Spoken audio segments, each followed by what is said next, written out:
get into today's video, I just want to put out a disclaimer that I'm not a professional coach. I do not have any certification when it comes to life coach or anything of that sort. And everything in this video is based on my personal experiences and also my yoga journey. So, hi guys, welcome to my channel. It's Robin. In today's video, I wanted to talk about how to get over a heartbreak. Why you feel that you can't move on. So this video isn't going to be specifically at a particular situation in terms of, you going through a breakup or going through a divorce or, things like that. It will incorporate that, but it's more generically. So basically any ended relationship. That could be friendship, that could be, romantic relationship with someone, and so on. So I kind of reflected on this, and I'm sure at some point in your life you guys have gone through situations where you went through a heartbreak for whatever reason, maybe because of your first crush or your first love or your best friend. If it's something that was not of an important relationship to you, then it's a different story. But here I'm talking about a deep bonded relationship, okay? I've come up with 3 points of, first of all, why we are in the situation that we're in. So why are we even going through a heartbreak? And how to overcome those particular reasons of the heartbreak. If you're going through a really hard time right now getting over somebody, and you're looking for a quick fix, I just want to give you a clean slate, and I want to come clean about this video. There is no quick fixes, okay? Unless you, like I mentioned, unless it was in a relationship where you were never really, there were no feelings involved, yeah, like that is a quick fix, okay? You met a friend 1 week and then next week they moved away and you never saw them again. You are sad about it for a few days, but then you get over it, okay? So this isn't those kind of heartbreaks we're talking about. We're talking about real, deep, connected heartbreaks. So for those type of heartbreaks, there's no quick fix. But there is a speedier fix, okay? So the 3 points that I came up with were, first of all, why do we feel the way that we do? Okay, what caused us the heartbreak? So the number one thing is attachment. Okay, if you think about it, we get attached to so many aspects of our life, okay? Whether it's material or immaterial.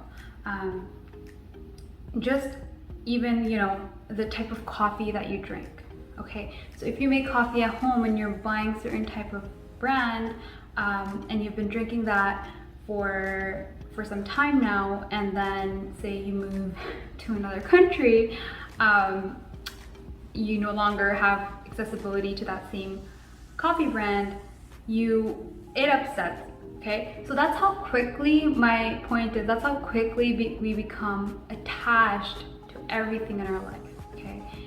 I laughed a little bit when I was explaining my coffee example because I actually went through that. I recently moved from Toronto, Canada to Arizona, Phoenix, and I was a huge fan, or still am, of Tim Hortons. I'm not sure if you guys have heard of them, but they don't really exist in Phoenix or in Arizona. And I used to have their coffee pretty much every single day, which is not a good thing, but just going back to it, I used to grab it on my way to work every single day. But we actually have a coffee machine at home, and I got this coffee from Costco, and Costco, you guys know everything is quite heavy and quite bulky, so I got it, thought it wouldn't be so bad, but I couldn't drink it. And then now I bought Dunkin' Donuts, and I think it's a little, okay, getting off track here. But my point is, that's how quickly we get so attached to pretty much everything in our life. Even if it's, you know, the towel you use to take a shower or the clothes that we wear. When it comes to us cleaning out our closet and, you know, donating clothes and things like that, sometimes I have to think really hard about certain items, not because I don't want to give them away. Well, I don't want to give them away, but it's because I just have a memory attached to that, right? Either I really, really liked it or I've worn it at certain events and I'm like, oh, I don't want to give this away.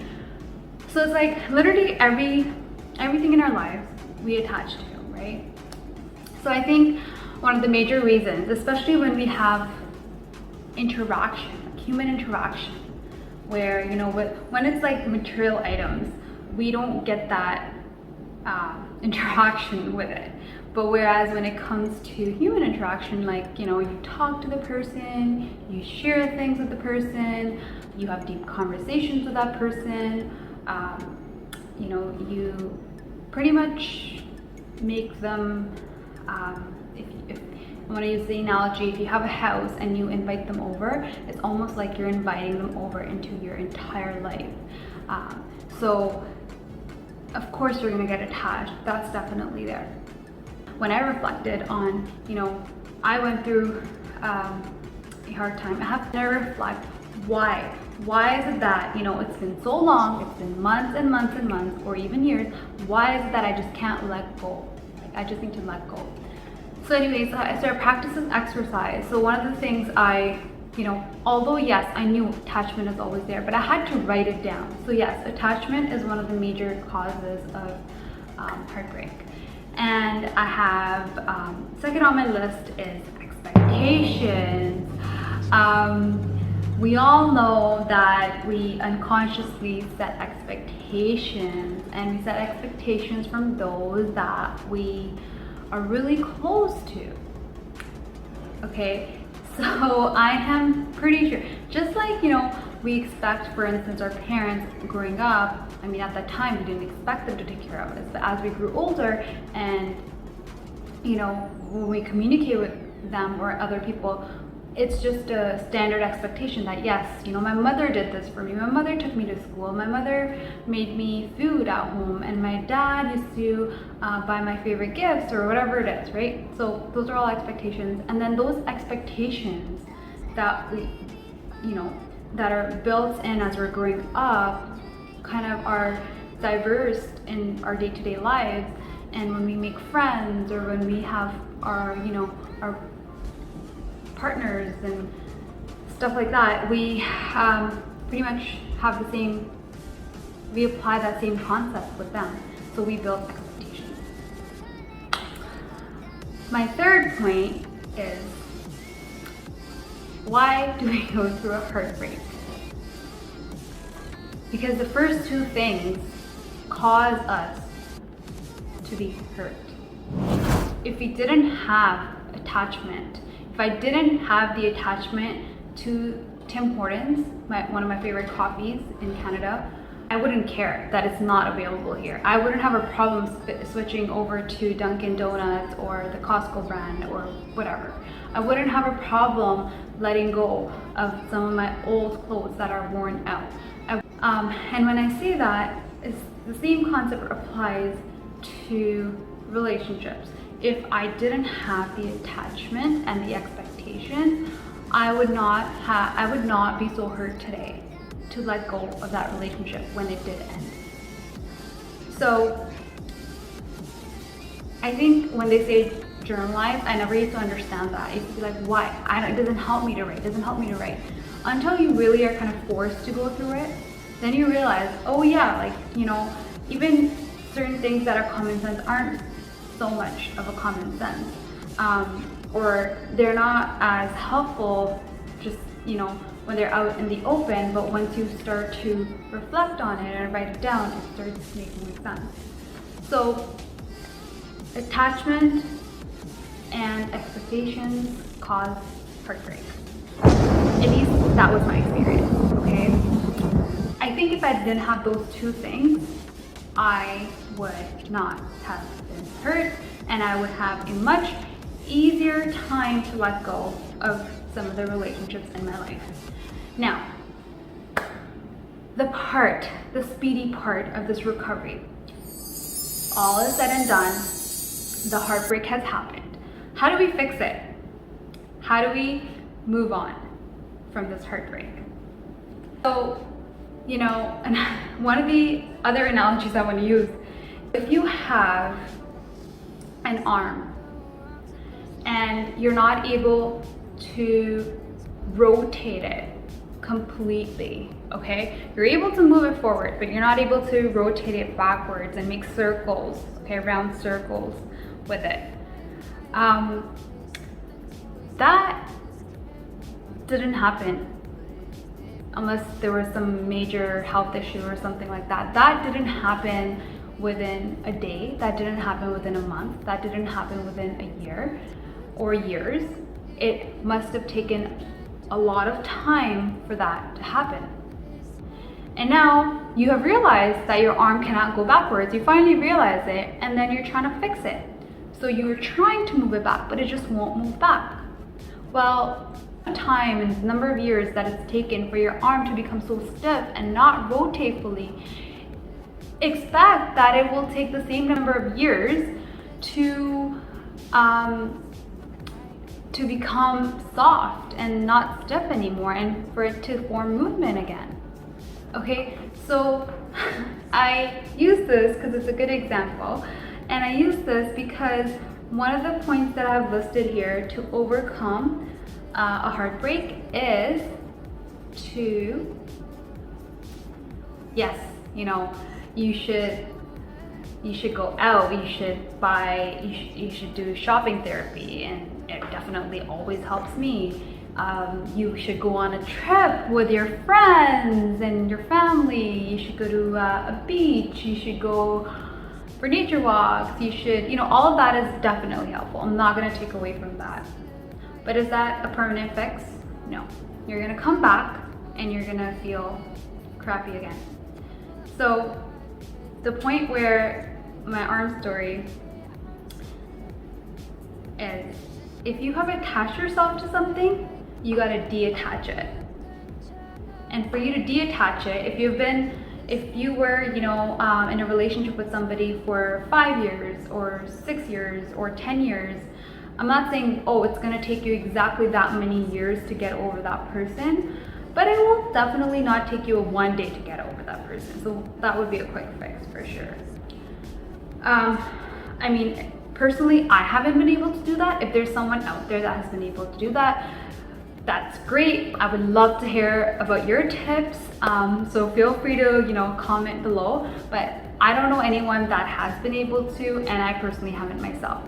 So it will take time to come over. So you gotta get on the process of detaching now. You attach yourself to something, now you gotta detach. So back to my coffee example, I've started drinking Dunkin' Donuts, and it's been about a month that I've been drinking it, and to the point where I've almost kind of forgotten about Tim Hortons. Like, yes, when I think about it, I'll miss it. When I visit Canada, I will definitely go have some, but I'm not going to be in a position where I'm like, I can't live without this coffee. I need Phoenix, Arizona to get a franchise of Tim Hortons right here, right now, okay? So it's not gonna be like that. So you gotta work through that though. So I worked on drinking a new coffee brand pretty much regularly, and now my taste buds are adapting to the new coffee, and I'm actually liking it quite a bit. Okay, so the process of attachment is canceled out by the process of detachment. And I'm not trying to get technical here. I swear to God, like, this is something that I just quickly reflected on, and I wrote down, okay, I have all these thoughts in my head, but how do I explain what I'm trying to explain to you guys? And I summarized it the way I did. So detachment, of course, you know, spend time with your friends, spend time with your family, go out, go for walks, you know, have a drink, rekindle with some old friends, or try something new, go on a new journey. Whatever it is for you to heal, do that, because it is gonna help you. But you have to know that it's gonna take time for you to detach, right? So that will come back to my other point. So in order for you to detach yourself from something, you need to change, or you need to modify, and you need to be willing to modify your mindset. So they kind of go, so detachment and mindset go hand in hand, because if you're not, mindset first, because if you're not willing to get up and say, okay, it's about time I just totally get over this. It's about time I do not think about this person. It's about time I don't replay that story in my head of why did this happen? What could I have done to prevent this? Am I a bad person? Am I a bad friend? Am I a bad girlfriend or a boyfriend or a husband or a wife? You gotta stop beating yourself up for it, and you have to change your mindset. First of all, it starts with your willingness to say, okay, am I ready to get over this person? Am I ready to get over this relationship? And then the process of detachment will begin. So mindset is the baseline, and then you have your detachment. Then comes my next point, is self-discovery. When you're in the process of detaching, you might have more time now, okay? Whether it was a friend you were giving a lot of time to, or whether it was a girlfriend or boyfriend or husband or wife, whoever, your partner that you were giving more time to, now you have that extra time either to, give time to your other friends maybe that were perhaps trying to, get in touch with you, or you can decide to discover yourself. You'd be amazed of what you can learn just about yourself through self-discovery. Honestly, I didn't know that one day I would do a yoga teacher training program. My mom, I think 5-6 years ago, kept telling me, Robin, meditate, you need to meditate. You are always getting irritated, you are always lashing out, you need to just sit down for 5 minutes and meditate. And guess what? My answer was, it doesn't help me. Why it didn't help me? Because I was so used to the go life that I just didn't want to sit down for even a minute. But through self-discovery, through attaching and expecting and getting hurt, I went through self-discovery. I went through a change of mindset, detachment, and self-discovery, where I don't know how, but from not wanting to meditate, not wanting to go to the gym, not wanting to be, physically active, I decided that I wanted to learn about yoga, and I wanted to go on this yoga journey. And the way I felt like I could have done that was to actually learn the foundations of it, and I decided to do my yoga teacher training. So for me, that was my self-discovery. And whatever it is for you, you need to start. You need to start discovering yourself, whether that's pottery, whether that's writing, whether that's learning how to swim, whether it's surfing or going skydiving by yourself, whatever it is, just get to it. The last thing on my list is, the most important thing is time. You have to give it time. Back to my arm example. It took years for your arm to become that stiff, or my arm, let's just say that, my arm to become stiff. And it's gonna take a little bit to get it to moving again, okay? So that doesn't mean that you're never gonna get over it. It doesn't mean that you're not gonna find someone else to fall in love with. You're not gonna find a new friend, because you have lots of time. It doesn't matter how old you are. You're gonna build great memories for the future. But remember, mindset, detachment, self-discovery, and time. I promise you, If you stick to this, if I can get through it, you can get through it. So keep working on yourself, like this video, and don't forget guys, that's it for now. Take care. I'll see you on my next video. Bye.